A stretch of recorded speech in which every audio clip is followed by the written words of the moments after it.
Hello students, नमस्कार। तो जो आज का हमारा चैप्टर है वो है आपके क्लास 11th का चैप्टर नंबर 13, जिसका नाम है आपके हाइड्रोकार्बन। तो हम इसके पहले दो पार्ट पहले पढ़ चुके हैं, जिसके अंदर आपने हाइड्रोकार्बन के अंदर आप सभी लोग जानते हैं क्या आता है। कार्बन के और हाइड्रोजन से बनने वाले यौगिक आते हैं। तो हम इससे पहले तक एल्केन और एल्कीन के बारे में पढ़ चुके हैं। तो आज हम पढ़ने वाले हैं वो है आपके नया वाला टॉपिक, वो है आपके एल्काइन। एल्काइन के बाद में जो आपका टॉपिक आएगा वो आएगा आपके बेंजीन व्युत्पन्न। तो आज हम इसका तीसरा पार्ट करने वाले हैं, तो वो है आपके एल्काइन। तो चलिए स्टार्ट करते हैं पार्ट 3 हाइड्रोकार्बन को। तो देखिए, इससे पहले तक हम पढ़ चुके थे एल्केन के बारे में पढ़ चुके थे। आप सभी लोग जानते हैं एल्केन क्या होती है, जिसमें कार्बन कार्बन के बीच में सिंगल बॉन्ड पाया जाता है। और उसके बाद में आप पढ़ चुके थे एल्कीन के बारे में भी पढ़ चुके थे। एल्कीन क्या होती है, जिसमें कार्बन और कार्बन के बीच में डबल बॉन्ड पाया जाता है। तो हमने क्या किया था, इनके भौतिक गुण पढ़े थे, रासायनिक गुण पढ़े थे। भौतिक गुण में आता है कि इनका रंग क्या होता है, किस तरीके की दिखती है, जल में विलय होती है या फिर अल्कोहल में विलय होती है, कार्बनिक विलायकों में विलय, काय में विलय, ये आपने यहाँ पर पढ़ा था। रासायनिक गुणों में इनकी जो मुख्यतः निर्माण की अभिक्रियाएं पढ़ी थी और किस प्रकार से ये अभिक्रियाएं करती हैं, इनमें से कुछ विशेष प्रकार के नियम पढ़े थे। जैसे कि आपने पढ़ा था मार्कोनिकॉफ नियम, Markovnikov rule, anti Markovnikov rule. उसके अलावा हमने पढ़ी थी यहाँ पर बुर्स रिएक्शन पढ़ी थी। उसके अलावा कॉले विद्युत अपघटन पढ़ा था। तो कई प्रकार की रिएक्शन हम पढ़ चुके हैं। तो आज हम पढ़ने वाले हैं एल्काइन। तो देखिए, एल्काइन के बारे में क्या कहा गया है, आपको कहा गया है कि एल्कीन की तरह एल्काइन भी असंतृप्त हाइड्रोकार्बन है। आप सभी लोग जानते हैं इसमें कार्बन कार्बन के बीच में ट्रिपल बॉन्ड पाए जाते हैं। इनमें दो कार्बन परमाणु के मध्य एक त्रियाबंध होता है। एल्केन तथा एल्कीन की तुलना में एल्काइन में हाइड्रोजन परमाणु की संख्या कम होती है। इसका सामान्य सूत्र आप सभी लोग जानते हैं क्या होता है, CnH2n-2। एल्काइन श्रेणी का प्रथम स्थायी सदस्य एथाइन है, जो एसिटिलीन के नाम से भी प्रचलित है। तो आप जानती हैं इसका नाम एथाइन को आप एसिटिलीन भी कहते हैं। देखिए, एसिटिलीन का उपयोग आर्क वेल्डिंग के लिए ऑक्सी एसिटिलीन ज्वाला के रूप में होता है, जो ऑक्सीजन गैस तथा एसिटिलीन को मिश्रित करने से बनती है। एल्काइन कई कार्बनिक यौगिकों के लिए प्रारंभिक पदार्थ है, अतः इस श्रेणी के कार्बनिक यौगिकों का अध्ययन रुचिकर है। तो देखिए, सबसे पहले आप किसी भी चीज के बारे में पढ़ते हैं ना, तो आपको उसके बारे में इंटरेस्ट पैदा किया जाता है। आपको बताया जाता है कि इसका सामान्य जीवन में कहाँ पर उपयोग आ रहा है। उपयोग आने के अलावा एक दो घटनाएं ऐसी बताई जाएंगी जहां पर वो काम में आ रहा है। तो आपके अंदर क्या है, उसके अंदर डीप इंटरेस्ट पैदा करने का उद्देश्य रहता है। उसके बाद में आप उसके बारे में जानने के इच्छुक रहते हैं और आप पढ़ते हैं। तो ये तो एल्काइन की बेसिक जानकारी है। अब हम एल्काइन का क्या क्या है, नाम पद्धति और समाव्यवस्था, जो हमारे काम की चीज है उसको पढ़ते हैं। तो नाम पद्धति और समाव्यवस्था, नाम पद्धति हम ऑलरेडी पढ़ चुके हैं नोमेनक्लेचर चैप्टर में, और एक बार और पढ़ेंगे। यहाँ पर समाव्यवस्था भी हम पढ़ चुके हैं, तो एक बार और पढ़ते हैं इसको। देखिए, और ये जो नाम पद्धति है स्पेशली एल्काइन के खातिर है। पहले हम सभी के नाम पद्धति पढ़ी थी, अब यहाँ पर केवल स्पेशली एल्काइन है।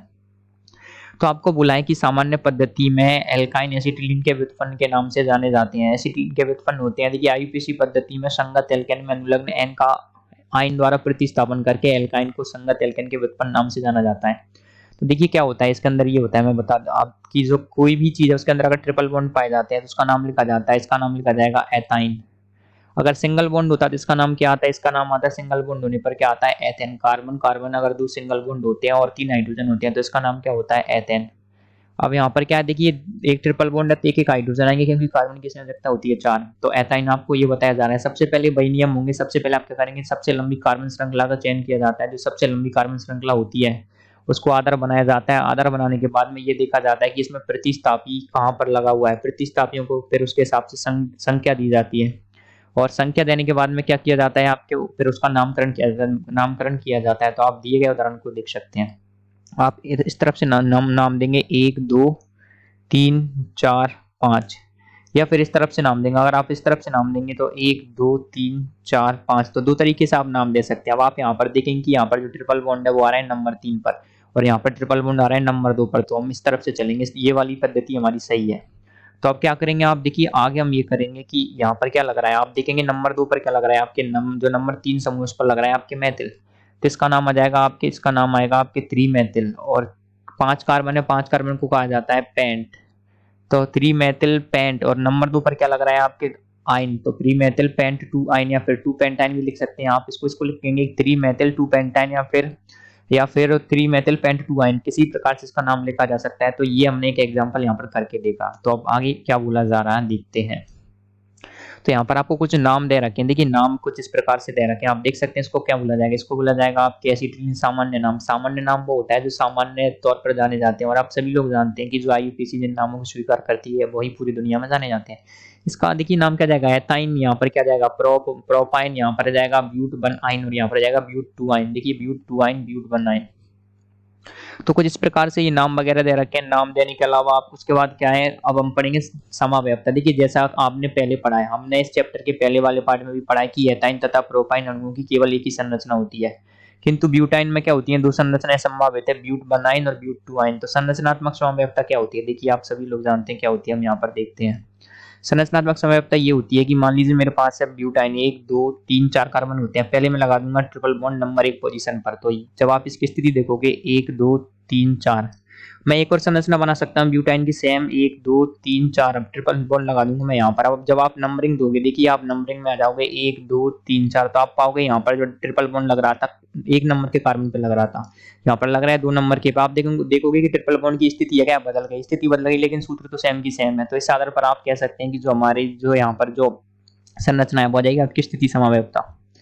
तो देखिए आगे आपको बोला गया है कि इसको कहा जाता है आपकी स्थिति समावेशी कहलाते हैं ये दोनों समावेशी। आप कितने प्रकार से अगले सजात की संरचना को बना सकते हैं, अर्थात अगला एल्काइन जिसका अनुसूत्र है C5H10। तो इन्होंने क्या कर रखा है, C5H10 की संरचना बनाने की प्रयास किया है, तो हम भी यहाँ पर बनाने का प्रयास करते हैं। तो सबसे पहले आप देखेंगे यहाँ पर क्या है, C5H10 दे रखा है आपको 1 2 3 4 5। तो C5H8 है आपके सामने, देखिए यहाँ पर ट्रिपल बॉन्ड, तो एक तो बना सकते हैं हम यहाँ पर 1 2 3 4 5, एक लगा सकते हैं आप नंबर 2 वाले कार्बन पर, नंबर 2 और 3 पर। एक क्या करोगे आप 1 2 3 4 कार्बन की श्रृंखला लगा लोगे, एक मेथिल लगा दोगे यहाँ पर।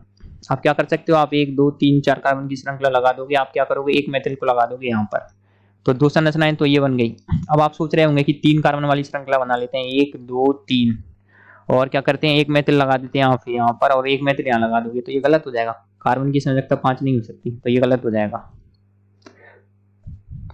तो देखिए यहाँ पर क्या बता रखा है इन्होंने बना रखा है, एक तो पेंट बनाइन, पेंट टू आइन, और एक बना रखा है 3 मेथिल 1 ब्यूटाइन, जो ये हमने बनाए 3 संरचनाएं। तो आपको ये बोला है कि संरचना सूत्र 1 और 2 स्थिति समावेशी, क्योंकि यहाँ पर क्या ट्रिपल बॉन्ड की स्थिति है ना वो बदल रही है। और आप देखोगे कि 1 या फिर 1 या 3 ले लो, या फिर 2 या 3, ये क्या आ जाएंगे, ये आ जाएंगे आपकी श्रृंखला समावेशी। देखिए जहां पर श्रृंखला बदल जाए वो आ जाती है श्रृंखला समावेशी। देखिए अगर मेरे पास है 1 2 3 4 कार्बन समान श्रृंखला, ये भी 1 2 3 4 कार्बन समान श्रृंखला, लेकिन अगर मेरे पास 1 2 3 में से लगा दूं 4, तो यहाँ पर क्या श्रृंखला बदल गई, यहाँ पर 4 कार्बन की मुख्य श्रृंखला थी, यहाँ पर 3 कार्बन की मुख्य श्रृंखला है। तो इस प्रकार के समावेशी कहलाते हैं श्रृंखला समावेशी। देखिए आगे देखेंगे आप, आगे आपको कुछ एग्जांपल दे रखे हैं, यहाँ पर एक सॉल्व एग्जांपल दे रखा है, हम उसको कर लेते हैं। आपको बोला है कि एल्काइन श्रेणी के 5वें सदस्य के विभिन्न समावयवों की संरचना एवं आयुफेसी नाम लिखिए। तो 5वां सदस्य एल्काइन श्रेणी का, देखिए 5वां सदस्य आप सोच रहे होंगे कि ये तो पेंटाइन होना चाहिए, तो गलत है। कारण क्या है कि आप लोग जानते हैं एल्काइन का सबसे पहला सदस्य होता है एथाइन, तो दूसरा सदस्य क्या आ जाएगा आपके, तो देखिए एथाइन अगर पहला सदस्य है तो 5वां सदस्य आ जाएगा आपके हेक्साइन। देखिए 5वां सदस्य आना चाहिए आपके हेक्साइन। तो चलिए उसको देखते हैं, मैथ एथ प्रोप ब्यूट पेंट हेक्स, तो ये आ जाएगा आपके 5वां सदस्य हो जाएगा हेक्साइन। अब आपसे बोला है कि हेक्साइन के कितने समावेशी बन सकते हैं, आपको बना करके दिखाना है, तो हम यहाँ पर बनाने का प्रयास करते हैं। सबसे पहला बनाते हैं सबसे सिंपल वाला 1 2 3 4 5 6, तो एक ट्रिपल बॉन्ड लगा देंगे यहाँ पर। दूसरे में क्या करोगे आप, ट्रिपल बॉन्ड की स्थिति चेंज कर देंगे, 1 2 3 4 5 6, अब हम क्या करेंगे यहाँ पर लगा देंगे, फिर एक बार और चेंज कर देंगे ट्रिपल बॉन्ड की स्थिति, 1 2 3 4 5 6, एक बार लगा देंगे आप यहाँ पर। अब एक तो हमने बना दी 5 मतलब 6 कार्बन श्रृंखला वाली। अब क्या कर सकते हो आप, 5 कार्बन श्रृंखला वाली बना सकते हो, 1 2 3 4 5, क्या करोगे आप यहाँ लगा दोगे, एक मेथड लगा देंगे हम यहाँ पर। क्या कर सकते हैं आप, एक और बना सकते हो आप 1 2 3 4 5, और वो मेथड यहाँ पर लगाए तो उसकी जगह पर आप लगा सकते हो, यहाँ पर तो लगाया था इसलिए इसमें आप लगा देंगे इस जगह पर, यहाँ पर लगा दोगे ये वाली मेथड। आप क्या कर सकते हो 4 कार्बन वाली ले सकते हो, 1 2 3 4। तो इस प्रकार से कई प्रकार की संरचनाएं बना सकते हैं CH3 1 2 3 4। तो देखिए 4 यहाँ पर हो रहे थे 5, और क्या कर सकते हो आप यहाँ पर लगा सकते हो एक मेथिल 6, ये हो गए 6, 1 2 3 4, 1 2 3 4 5 और 6, ये तो 5 कार्बन वाली श्रृंखला वापस से रिपीट हो रही है। तो चूंकि हमने यहाँ पर कितने बना लिए, अभी तक हमने बना लिए 6, इसके अलावा भी और भी बना सकते हैं क्या, चलिए देखते हैं। तो देखिए हमने यहाँ पर क्या बनाया, एल्काइन श्रेणी के 5वें सदस्य के विभिन्न समावेशियों की संरचना एवं आयुफेसी नाम लिखेंगे। विभिन्न समावेशी युगल किस प्रकार की समावेशिता दर्शाते हैं। तो इन्होंने बनाया, देखिए क्या बनाया, इन्होंने बनाया है सबसे पहले तो बनाया हेक्स 1 आइन, हेक्स 2 आइन, हेक्स 3 आइन। तो मेन श्रृंखला वाले तो इन्होंने कितने बनाए, देखिए इसके संभावित समावेशी बनाए, देखिए कितने बनाए 3। उसके अलावा 5 कार्बन श्रृंखला वाले देखिए 3 तो वो हो गए। फिर इन्होंने क्या किया, 1 2 3 बना दिए नंबर 5 से। हमने कितने बनाए, देखिए हमने भी बनाए थे, कितने बनाए 3, तो ये बना दिए। और इसके अलावा हमने क्या बनाए थे, और 1 2 और 3 बनाए थे नंबर 5 से, 1 2 3 नंबर 5 से बनाए थे। फिर क्या कर रखा है इन्होंने, फिर नंबर 4 से बना रखा है। एक तो एक, अब गिनते हैं कितने हो गए। उपरोक्त श्रृंखला सामग्री में स्थिति सामग्री को दर्शाने, उनके नाम भी इन्होंने दे रखे हैं, अलग अलग नाम दे रखे हैं, तो हम नामकरण भी कर सकते हैं किस आधार पर। जब आप टोटल गिनेंगे तो 1 2 3 4, 4 और 3 टोटल आ रहे हैं यहाँ पर 7 7 संरचना सामग्री। तो हमने क्या किया था, देखिए हमने ये वाला बना लिया था, ये वाला भी बना लिया था शायद। तो हमने भी यहाँ पर लगभग 6 या 7 बना लिए थे, इसमें से देखिए 6 बना लिए थे, एक हम और रह गया था क्योंकि हम और बनाने वाले थे। अब क्या करते हैं, इनका नामकरण किस प्रकार से किया जाता है, तो इसको देख लेते हैं। देखिए आप देखोगे सबसे पहले ट्रिपल बॉन्ड को, सबसे पहले मुख्य कार्बन श्रृंखला का चयन किया जाएगा। तो हम क्या करेंगे, नंबरिंग देंगे, 1 2 3 4 कार्बन की मुख्य कार्बन श्रृंखला है। आप देखोगे कि नंबर 3 पर लग रहे हैं 2 मेथिल, तो आप इसको लिखोगे 3 3 डाई मेथिल। देखिए हम यहाँ पर अंग्रेजी में लिख रहे हैं तो आपको समझ में आ जाना चाहिए, 3 3 डाई मेथिल। और आप देखोगे यहाँ पर ब्यूट 19 या फिर ब्यूटाइन आप सीधा लिख सकते हैं, क्योंकि क्या होता है 1 नंबर की पोजीशन को जनरली दिखाया नहीं जाता। अगर नहीं दिखाया जा रहा है उसका मतलब है कि नंबर 1 पर ही आपके ट्रिपल बॉन्ड लगा हुआ है। अब देखिए इसके बाद में ये रहा, इस संरचना का नाम इन्होंने दे रखा है कि 3 3 डाई मेथिल ब्यूट 19। और आप ऑलरेडी नोमेनक्लेचर नामकरण पढ़ चुके हैं, तो आप पूरे की पूरे, मुझे ऐसी उम्मीद है आप सारे के सारे जो नामकरण है उनको कर पाएंगे। अगर कोई समस्या है तो आप हमारे टेलीग्राम चैनल पर उसका आंसर मांग सकते हैं, हम उसके लिए तैयार बैठे हैं। अब हम पढ़ेंगे देखिए त्रिआवंत की संरचना। इससे पहले हमने देखा था कक्षक संरचना, हमने एल्केन की देखी है, एल्किन की देखी है। अब हम पढ़ेंगे एल्काइन की। तो चूंकि आपने देखा था एल्किन में क्या हो रहा था, पाई बन रहा था समपार्श्विक अतिव्यापन से, यहाँ पर 2 बार बन जाता है। देखिए पृष्ठ के तल में क्या होता है, देखिए यहाँ पर क्या होता है, समपार्श्विक अतिव्यापन होता है 2px और 2px के बीच में ये एक पाई बॉन्ड तो ये बन रहा है, और एक पाई बॉन्ड इधर बन रहा है 2py और 2py के मध्य।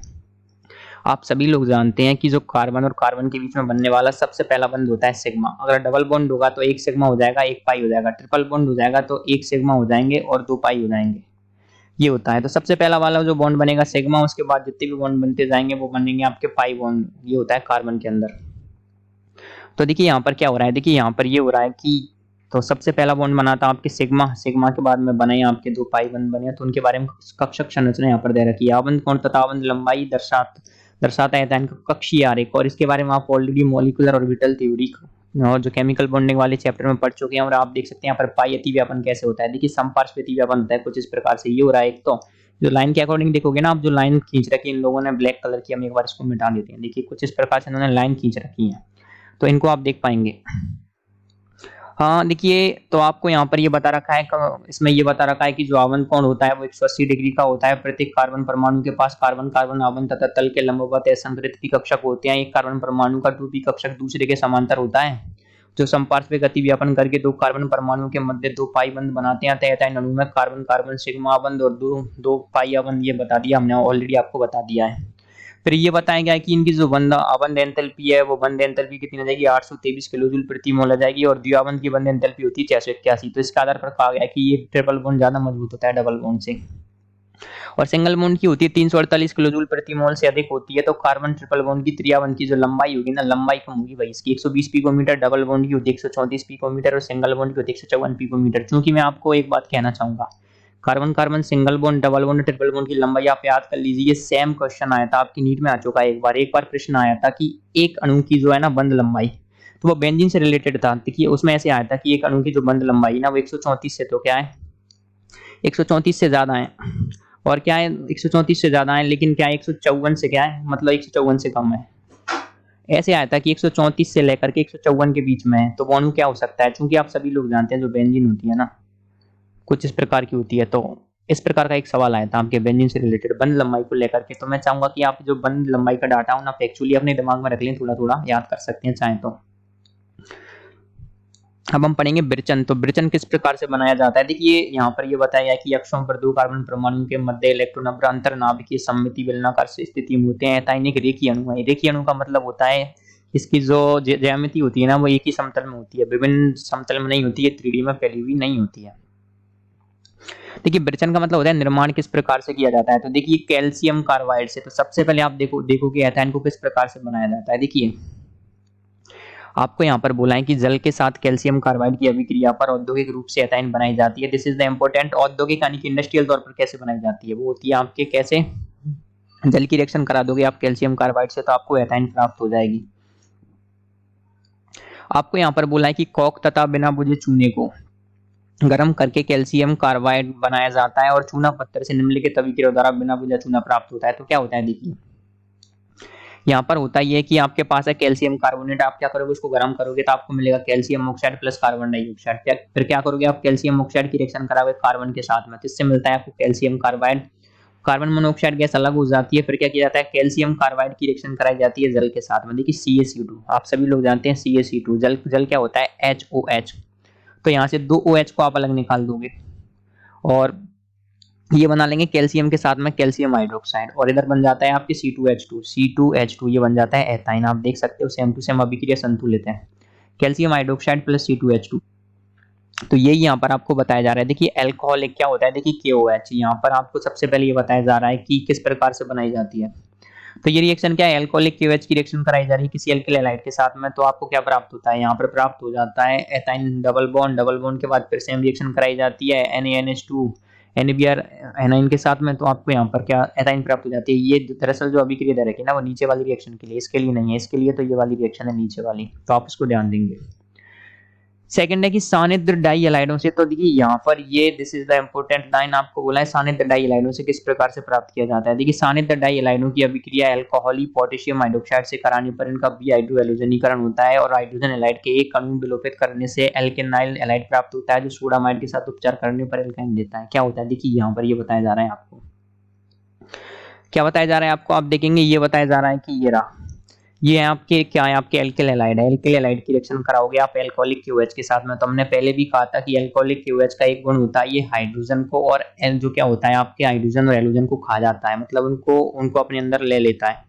तो यहाँ से क्या करेगा ये एक H ले लेगा और एक Br ले लेगा, तो HBr अलग करके यहाँ पर बना देगा डबल बॉन्ड।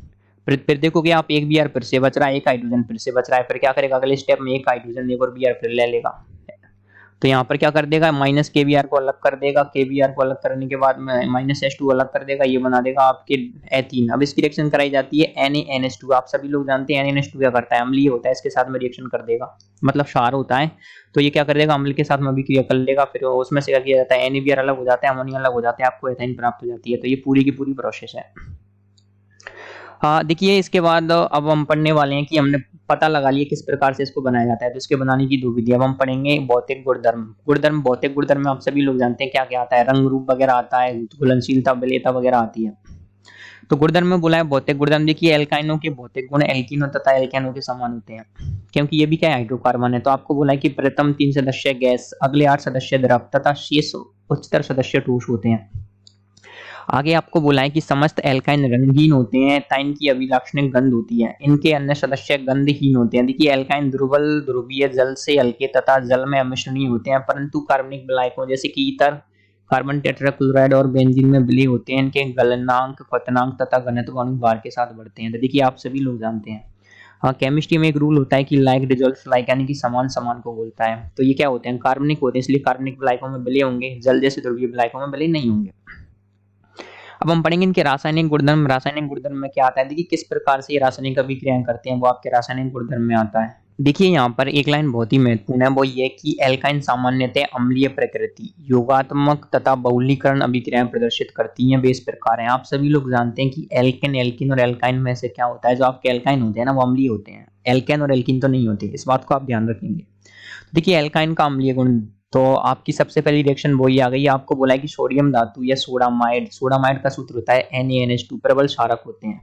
ये एथाइन के साथ अभिक्रिया करके डाई हाइड्रोजन मुक्त कर सोडियम एसिटाइलाइड बनाते हैं। इस प्रकार की अभिक्रियाएं एथीन तथा एथेन प्रदर्शित नहीं करते। कारण क्या होता है, देखिए अम्ल और क्षार अभिक्रिया करते हैं, और अगर आप किसी की अभिक्रिया क्षार के साथ में करा रहे हो और वो अभिक्रिया कर रहा है तो इसका मतलब है कि वो अम्ल है, और जो नहीं कर रहा तो उसका मतलब ये कि वो अम्लीय नहीं है। तो यही आपको यहाँ पर समझाने का प्रयास किया जा रहा है।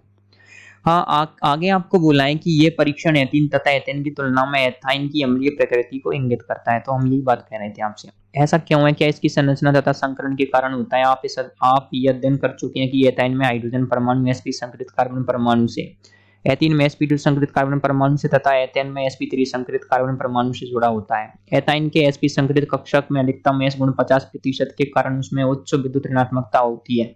अतः ये एथाइन में कार्बन हाइड्रोजन नाबंध के साथ इलेक्ट्रॉनों को एथीन में कार्बन के sp2 संकरित कक्षक तथा एथेन में कार्बन के sp3 संकरित कक्षकों की तुलना में अपनी ओर अधिक आकर्षित करेंगे। जिससे एथेन तथा एथीन की तुलना में एथाइन में हाइड्रोजन परमाणु प्रोटॉन के रूप में आसानी से विलोपित हो जाएंगे। अतः त्रिआबंधित कार्बन अणु से जुड़े हाइड्रोजन परमाणु अम्लीय प्रकृति के होते हैं। यहाँ पर ये समझाने का प्रयास किया जा रहा है आपको वो ये है, देखिए जब कार्बन की जो सिंगल कार्बन और कार्बन के बीच में सिंगल बॉन्ड होते हैं तो आप सभी लोग जानते हैं कार्बन और कार्बन के बीच में सिंगल बॉन्ड तो sp3 संकरण होता है। डबल बॉन्ड आ जाता है तो ये आ जाता है sp2 संकरण। जब ट्रिपल बॉन्ड आ जाता है तो आ जाता है sp संकरण। तो यहाँ पर क्या होती है, जो विद्युत ऋणता होती है ना, इलेक्ट्रॉन नेगेटिविटी भी संकरण के अकॉर्डिंग क्या होती है, बढ़ती है। देखिए अगर आपके sp3 संकरण होगा तो कम होगी, sp2 में और ज्यादा, sp संकरण में विद्युत ऋणता बहुत ज्यादा हो जाती है। और विद्युत ऋणता आप सभी लोग जानते हैं क्या होता है, जो इलेक्ट्रॉन्स को अपनी ओर खींचने की क्षमता होती है वही होती है विद्युत ऋणता होती है। तो देखिए आपको आगे बोलना है, देखिए किस प्रकार से रिएक्शन करती है। ये आपको एथाइन दे रखी है, एथाइन की रिएक्शन करोगे सोडियम के साथ में तो आप देखोगे हाइड्रोजन निकाल रही है, तो HC ट्रिपल बॉन्ड Na+ किया जाएगा सोडियम एथेनाइड। तो आप लोगों ने इस ब्लॉक में पढ़ा है कि धातु सोडियम के साथ में मतलब रिएक्शन करके, मतलब सोडियम धातु अम्लों के साथ अभिक्रिया करके क्या बनाती है, हाइड्रोजन गैस देती है। तो आप देखोगे यहाँ पर हाइड्रोजन गैस मिल रही है, इसका मतलब एथाइन का अम्ल है। हाँ आगे क्या हो रहा है, देखिए यही जो अम्ल है ना, अम्ल आपने ये आपको यहाँ पर प्राप्त हो गया। आप क्या करेंगे, सोडियम के साथ फिर से रिएक्शन करेगा। एक बार तो यहाँ से हाइड्रोजन दिया आपने, आप क्या करोगे, इस तरफ के हाइड्रोजन को भी ये ले जाएगा, तो दोनों तरफ से क्या कर लेगा, ये हाइड्रोजन ले लेगा। इस जो आपको यहाँ पर प्राप्त होने वाला उत्पाद है उसको कहा जाता है डाई सोडियम एथेनाइड। आप यहाँ पर देख सकते हैं, देखिए यहाँ पर एक इंपॉर्टेंट चीज है, देखोगे आप इस वाले में तो यहाँ पर ये वाली हाइड्रोजन ही जाएगी, सेकंड वाली रिएक्शन नहीं हो पाएगी। NaNH2 CH3C triple bond C- Na+ sodium प्रोपेनॉइड बनता है, साथ में मिलता है आपको अमोनिया। देखिए अब आगे आगे जो रिएक्शन है वो ये है कि देखिए आगे की जो रिएक्शन है वो ये है, ये ध्यान रखने योग्य है कि त्रिआबंध से जुड़े हाइड्रोजन परमाणु अम्लीय होते हैं, परंतु एल्काइन के समस्त हाइड्रोजन परमाणु अम्लीय नहीं होते। उपरोक्त अभिक्रियाएं एल्कीन तथा एल्केन प्रदर्शित नहीं करते। ये परीक्षण एल्काइन, एल्कीन तथा एल्केन में विभेद करने हेतु प्रयुक्त किया जाता है। देखिए कभी कभी आपसे पूछ लिया जाता है कि आपको एल्काइन में आप एल्काइन, एल्केन और एल्केन में किस प्रकार से अंतर करोगे, तो आप इस रिएक्शन को लिख सकते हैं। आगे आपको बोला गया है कि ब्यूट-1 आयन तथा ब्यूट-2 आयन की उपरोक्त अभिक्रिया कराने पर क्या होगा। देखिए ब्यूट-1 आयन और ब्यूट-2 आयन के बारे में आपको बोल रखा है। देखिए तो मेरे पास है मैथ एथ प्रोप ब्यूट, तो एक है ब्यूट-1 आयन, एक दे रखा है मैथ एथ प्रोप ब्यूट, तो एक दे रखा है आप ब्यूट-2 आयन। आप देखोगे ब्यूट-2 आयन के अंदर कहीं पे भी आपको अम्लीय हाइड्रोजन नहीं मिलेगा, तो ब्यूट-1 आयन तो रिएक्शन कर जाएगा, ब्यूट-2 आयन नहीं करेगा, क्योंकि इसमें क्या अम्लीय हाइड्रोजन नहीं है, सीधी सी बात है। तो आपको बोला है, देखिए आपको ये बोलना है कि यहाँ पर ये प्रश्न पूछा गया तो आप इसका उत्तर दे चुके हैं। आगे बोला है कि एल्केन, एल्कीन तथा एल्काइन निम्नलिखित क्रम में अम्लीय प्रकृति दर्शाते हैं। सबसे ज्यादा होता है एल्काइन, उसके बाद आता है एल्कीन, फिर सबसे कम होता है एल्केन। आप यहाँ पर देखोगे, देखिए यहाँ पर 2 हाइड्रोजन है इसलिए ज्यादा अम्लीय हो जाएगा, यहाँ पर क्या एक ही हाइड्रोजन है थोड़ा सा कम हो जाएगा, और यहाँ पर क्या है बीच में एक भी नहीं आ रहा तो ये बिल्कुल ही अम्लीय नहीं होगा। तो ये वाला जो एग्जाम्पल है ये नीट में आ चुका है एक बार, और एक बार जेईई मेन में आ चुका है, तो आप इसको ध्यान रखेंगे। ये वाला एग्जाम्पल बोर्ड में तो कई बार आया, बराबर क्या है, तो आप इसको एक बार यहाँ ध्यान रखेंगे। इस प्रकार के एग्जाम्पल कई बार आते रहे। आगे बोला है आपको योगज अभिक्रियाएं। देखिए योगज अभिक्रियाएं क्या होती हैं, योगज का मतलब होता है किसी को जोड़ना। देखिए एल्काइनों में त्रिआबंध होता है, अतः ये di hydrogen, halogen, hydrogen allied आदि के 2 अणुओं से योग करती हैं। योगज उत्पाद निम्नलिखित पदों से बनता है। देखिए आप एल्कीन में ऑलरेडी इन सबको पढ़ चुके हैं, किसी भी जो अणु जो एल्कीन होता है उसमें नए अणु किस प्रकार से जुड़े जाते हैं, इलेक्ट्रॉन से योगात्मक अभिक्रियाएं आप ऑलरेडी पढ़ चुके हैं। तो अब हम यहाँ पर क्या पढ़ेंगे, देखिए ये आपके एल्काइन, एल्काइन की रिएक्शन करा रहे हो आप, HZ के साथ में अम्ल की उपस्थिति में एक जगह जुड़ जाता है आपके। देखिए सबसे पहले क्या होता है, हाइड्रोजन अटैक करेगी, अटैक करके यहाँ पर क्या बना देगी, ये प्लस बना देगी। प्लस बनाने के बाद जो Z- होता है ना वो जुड़ जाता है, जहाँ पर हाइड्रोजन की संख्या कम होगी वहां पर ये जुड़ जाएगा। मार्कोनिकोव का नियम लगा देते हैं सामान्यतः। देखिए बना हुआ योगज उत्पाद सामान्यतया वाइनलिक धनायन के स्तर पर निर्भर करता है। सम्मित एल्काइनों में योगज मार्कोनिकोव योगज अभिक्रियाएं हैं, जिनके कुछ उदाहरण दिए जा रहे हैं। जो एल्किन रिएक्शन दिखाती है ना वही आपके सामान्य तौर पर एल्काइन अभिक्रियाएं दिखाती हैं। तो सबसे पहला है डाई हाइड्रोजन का संयोजन। देखिए डाई हाइड्रोजन किस प्रकार से जुड़ी जाती है, देखिए मेरे पास है एक एल्काइन है, ये रही। अब इसकी रिएक्शन कराओगे आप निकल, पैलेडियम या फिर प्लेटिनम के साथ में, तो आपको मिल जाएगा यहाँ पर क्या मिल जाएगा, सबसे पहले मिलती है एल्कीन, फिर आगे और रिएक्शन कराओगे तो आपको मिलता है एल्केन। तो ये होती है पूरी की पूरी रिएक्शन। प्रोपाइन है, देखिए प्रोपाइन की रिएक्शन कराओगे तो आपको मिलेगा सबसे पहले प्रोपीन, फिर आगे रिएक्शन कराओगे तो आपको मिलेगी प्रोपेन। और अगर बिल्कुल कुछ भी नहीं दे रखा हो तो आप डायरेक्ट क्या करोगे, यहाँ पर पहुंच जाओगे, बिल्कुल प्रोपेन आपको मिल जाएगी। हेलोजनों का संयोजन, हेलोजन किस प्रकार से जुड़ी जाती है, देखिए एक ब्रोमीन में यहाँ पर जोड़ दूंगा, एक ब्रोमीन में यहाँ जोड़ दूंगा, ट्रिपल बॉन्ड को कर दूंगा डबल बॉन्ड, तो इस प्रकार से 1,2 डाई ब्रोमोप्रोपिन। ये फिर मैं आगे और जोड़ दूंगा, इसको क्या करूंगा, एक बॉन्ड और है तो एक बार और तोड़ दूंगा, फिर और जोड़ दूंगा, तो 1 1122 टेट्रा ब्रोमो प्रोपेन। देखिए इस संकलन पर ब्रोमीन का लाल नारंगी रंग ब्रंजीकृत हो जाता है, अतः इसे संतृप्तता के परीक्षण के लिए प्रयुक्त किया जाता है। तो आप इसके बारे में पहले भी पढ़ चुके हैं एल्कीन के अंदर भी। अब आगे आपको बोला है कि हाइड्रोजन एलाइडों का संयोजन। देखिए एल्काइन में हाइड्रोजन एलाइड क्या होते हैं, Cl HBr और HI के दो अणु के संकलन से जैम डाई एलाइड जिनमें एक ही कार्बन परमाणु पर दो हैलोजन जुड़े हुए बनते हैं। ऐसा क्यों है? देखिए इसका बहुत ही सिंपल सा रीजन है। सबसे पहले मेरे पास है एक एल्काइन, तो HBr, तो मार्कोनिकोव का नियम कहता है कि देखिए मार्कोनिकोव का नियम कहता है कि जो ये टूट जाता है HBr टूटता है H प्लस में Br माइनस में। मार्कोनिकोव का नियम ये कहता है कि जुड़ने वाला ऋणात्मक भाग वहां पर जाता है जहां पर हाइड्रोजन की संख्या कम हो। तो देखिए यहाँ पर ऋणात्मक भाग, इस वाले एग्जांपल को लेकर के देखते हैं। यार ये टूट जाएगा H प्लस में Br माइनस में, तो Br माइनस जुड़ जाएगा आपके यहाँ पर, आपको प्राप्त हो जाएगा यहाँ पर CH3 C double bond CH2, यहाँ पर आ जाएगा आपके ब्रोमीन। अब हम क्या कर रहे हैं, फिर से HBr को जोड़ रहे हैं। अब देखिए मार्कोनिकोव का नियम क्या कहता है कि ऋणात्मक भाग वहां पर जाएगा जहां पर हाइड्रोजन की संख्या कम हो, फिर से हाइड्रोजन की संख्या यहीं पर कम है, वापस से यहीं जुड़ जाएगा। तो आपको मिल जाएगा CH3C, इधर आ जाएगा एक ब्रोमीन, एक और ब्रोमीन इधर आ जाएगा, और यहाँ पर क्या जाएगा आपके CH2 और एक हाइड्रोजन यहाँ आ जाएगा। तो सेम रिएक्शन, तो 2 ब्रोमोप्रोपीन मिल जाएगा आपको यहाँ पर। फिर से आप देखेंगे, फिर से आप देखोगे कि सेम रिएक्शन फिर से हो जाएगी। तो यहाँ पर क्या लग रहा है, आपके मार्कोनिकोव का नियम लगता है, मार्कोनिकोव रूल। मार्कोनिकोव का नियम ये कहता है कि जुड़ने वाला जो ऋणात्मक भाग होता है ना, वो वहां पर जाता है जहां पर हाइड्रोजन की संख्या कम हो। तो हाइड्रोजन की संख्या कम थी, वहां पर हमने उसको भेज दिया, जिससे आपको मिल रहा है जैम डाई हैलाइड। उसके बाद हम पढ़ेंगे जल का संयोजन, जल किस प्रकार से जोड़ा जाता है। देखिए this is the important reaction. मान लीजिए मेरे पास में कोई एल्काइन है CH3, तो मेरे पास में कोई एल्काइन है, मान लीजिए CH ट्रिपल बॉन्ड C। तो मैं क्या करूंगा, मेरे पास में एल्काइन है, मैं क्या करना चाह रहा हूँ, CH ट्रिपल बॉन्ड C और CH3। अब मैं क्या करूंगा, इसमें जल का योग करा देना चाहूंगा। तो मार्कोनिकोव का नियम क्या कहता है, ऋणात्मक भाग वहां पर जाता है जहां पर हाइड्रोजन की संख्या कम हो। तो ये मेरे पास बन जाएगा CH डबल बॉन्ड, एक हाइड्रोजन यहाँ जुड़ जाएगी, कार्बन OH और CH3। अब आप यहाँ पर एक चीज देख पाओगे, यहाँ पर क्या हो रहा है, आप टोटोमेरिज्म की कल्पना कर सकते हैं क्या, टोटोमेरिज्म। देखिए टोटोमेरिज्म कल्पना कर लोगे तो यहाँ पर आ जाएगा आपके CH2, carbon double bond O, CH3 है तो कीटोन बन गया। तो यहाँ पर टोटोमेरिज्म होता है। देखिए एल्केन तथा एल्कीन की भांति, टोटोमेरिज्म का मतलब होता है चला व्यवस्था। देखिए एल्केन तथा एल्कीन की भांति एल्काइन की जल में मिश्रणीय होते हैं और जल से अभिक्रिया नहीं करते। एल्काइन 333 केल्विन पर मर्क्यूरिक सल्फेट तथा तनु सल्फ्यूरिक अम्ल की उपस्थिति में जल के एक अणु के साथ संयुक्त होकर कार्बोनिल यौगिक देते हैं। देखिए सामान्य तौर पर क्या होता है, जल के साथ में ये रिएक्शन नहीं करते, लेकिन जब आप क्या करोगे, यहाँ पर होता है एक चीज, बहुत अच्छी चीज होती है जिसको बोलते हैं आप HgSO4 और H2SO4। अगर आपको ये दे रखा हो और तापमान दे रखा हो 333 केल्विन, या फिर ये ना भी दे रखा हो टेम्परेचर और केवल ये दे रखा हो HgSO4 और H2SO4, इसका मतलब होता है जल का योग कराना, HOH, जल का आप योग करा दोगे आप इसमें। तो यहाँ पर क्या हो जाएगा, देख लीजिए कुछ इस प्रकार से जुड़ जाता है। जुड़ने के बाद में क्या होता है, यहाँ पर होती है चलावयवता, जिसको आप बोलते हैं समावयवन, कुछ भी बोल दीजिए, समावयवन या फिर चलावयवता, टोटोमेरिज्म, जिससे आपको मिल जाता है एथेनॉल। प्रोपेन होता है तो प्रोपाइन में मिल जाता है आपको कीटोन, प्रोपेनॉन। हाँ अब हम पढ़ेंगे इनकी जो नेक्स्ट रिएक्शन है वो है बहुलीकरण। बहुलीकरण में क्या होता है, बहुलक बनते हैं, एक लक क्या बना लेते हैं आपके मिल करके बना देते हैं बहुलक। तो देखिए रैखिक बहुलीकरण में क्या होता है, रैखिक रूप पर होता है आपके बहुलीकरण।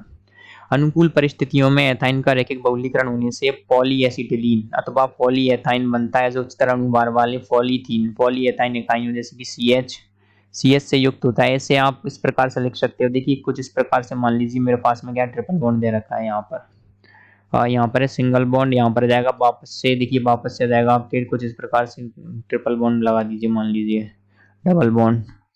तो क्या होता है, कुछ इस प्रकार से आप क्या कर दोगे, इसको प्रदर्शित किया जाता है विशेष परिस्थितियों में ये बहुलक विद्युत के सुचालक होते हैं। तो पॉलीएस्टिलीन की इस फिल्म का उपयोग बैटरियों में इलेक्ट्रोड के रूप में किया जाता है। धातु चालकों की अपेक्षा ये फिल्म हल्की, सस्ती तथा सुचालक होती है। तो आप देख सकते हो क्या, ये विद्युत की सुचालक भी हो रही है, तो ये बड़े काम की चीज है। और देखिए ये रिएक्शन कई बार आप सभी लोग जानते हैं, तो एक बार आप इसको देखोगे, बहुत ही अच्छी रिएक्शन है, तो कई बार आ चुकी है। ये चक्रीय बहुलीकरण क्या होता है, देखिए एथाइन को लाल तप्त लोहे की नली का मतलब बिल्कुल ही बहुत ही गर्म, एकदम गर्म हो के वो लाल हो जाता है, ऐसा लोहा। लाल तप्त लोहे नलिका में 873 केल्विन पर प्रवाहित करने पर उसका चक्रीय बहुलीकरण हो जाता है। एथाइन की 3 अणु बहुलीकृत होकर बेंजीन बनाते हैं, जो बेंजीन व्युत्पन्न रंजक, औषधि तथा अनेक कार्बनिक यौगिकों के प्रारंभिक अणु हैं। ये एलिफेटिक यौगिकों को एरोमेटिक यौगिकों में परिवर्तित करने के लिए सर्वोत्तम पथ है। देखिए एलिफेटिक यौगिकों को क्या कर रहे हो आप, एरोमेटिक। मान लीजिए मेरे पास में 1 2 3 या फिर 4 कार्बन होंगे ना, और सेम रिएक्शन को करूंगा तो क्या हो जाएगा, मेरे पास बेंजीन तो बन रही है, बेंजीन बन जाएगी, और क्या हो जाएगा, 2 कार्बन एक्स्ट्रा जाएंगे, तो CH3 कुछ इस प्रकार से हो जाता है, आपकी रिएक्शन हो जाती है। तो यहाँ पर क्या है आपके, देखिए यहाँ पर है आपके 3 क्या हो जाएंगे, आपके एथाइन के अणु हो जाएंगे, तो जिससे क्या बन जाता है, आपके बेंजीन बन जाती है।